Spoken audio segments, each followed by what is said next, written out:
Updates at pinakahuling mga usapin sa mundo ng palakasan.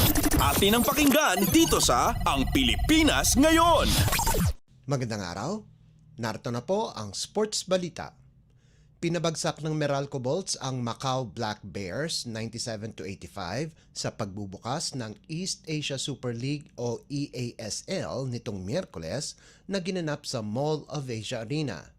Nanguna sa scoring si Chris Newsom kung saan nakagawa ito ng 18 puntos habang naka-double-double si Alan Durham na may 17 puntos at 11 rebounds. Sina Gintal Cilia at William Artino ay nakagawa ng tig 23 puntos bawat isa para sa Macau habang nagtapos ng may 21 puntos si Damian Chonky.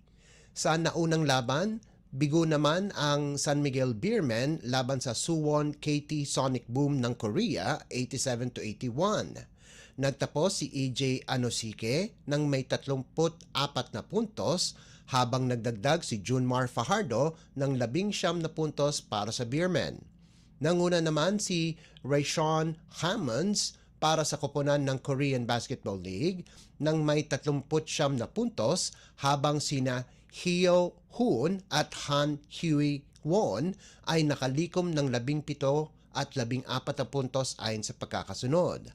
Tutungo ang Meralco sa Japan itong darating na Oktubre 16 para makalaban ang Ryukyu Golden Kings habang ang San Miguel ay maglalaro dito sa bansa sa Nobyembre 13 laban sa Busan KCC Aegis. Updates at pinakahuling mga usapin sa mundo ng palakasan. Atin ang pakinggan dito sa Ang Pilipinas Ngayon.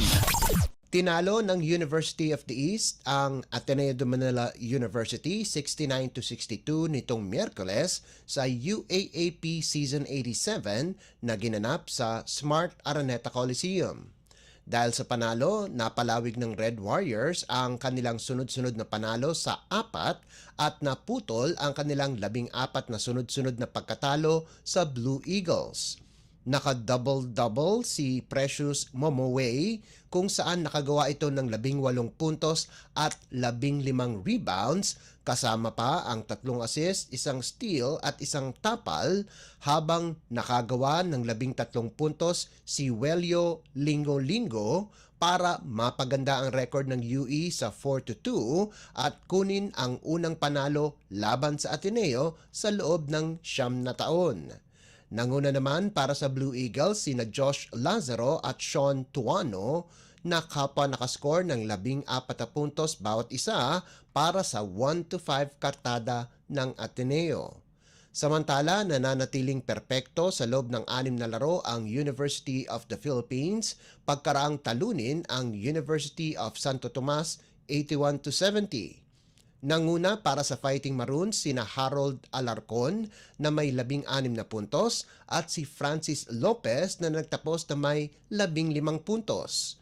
Nagtapos naman ng may 21 puntos si Mo Tongkara habang sina Nick Cabanyero at Fort Sky Padrigao ay nagambag ng 15 at 14 na puntos ayon sa pagkakasunod para sa Growling Tigers na bumagsak sa 3-3 record. Updates at pinakahuling mga usapin sa mundo ng palakasan. Atin ang pakinggan dito sa Ang Pilipinas Ngayon.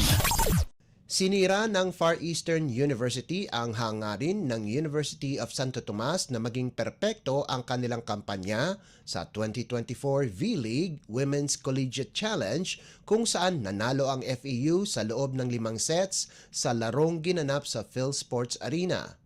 Tinalo ng Lady Tamaraws ang UST 25-22, 22-25, 25-21, 19-25 at 17-15 sa Game 2 para dalhin ang kanilang best of 3 finals series sa isang do-or-die Game 3. Nanguna para sa FEU si Jean Assis na nakagawa ng 20 puntos mula sa 17 attacks at 3 blocks habang sina Faida Bacangke at Jazz Eliarina ay nagambag ng 18 at 16 na puntos ayon sa pagkakasunod. Nagtapos naman ng may 9 na marker si Chenny Tagaod kasama pa ang 11 excellent receptions. Nakalikom ng 22 excellent sets si FEU setter Tin Ubaldo, sahog pa ang 4 na puntos at 10 excellent digs. Habang maganda ang ipinamalas ni na Margaret Encarnacion at Julian Monares na nagtapos ng may 10 excellent digs at 10 excellent receptions ayon sa pagkakasunod. Pinanganahan naman ni Regina Jurado ang Tigresses sa nagawa nitong 24 na puntos habang nagtala sina Jonah Perdido at Rene Peñafiel ng 17 at 15 puntos ayon sa pagkakasunod. Naglaro ang Tigresses na wala ang kanilang bigating player na si Angge Poyos na hindi maganda ang pakiramdam.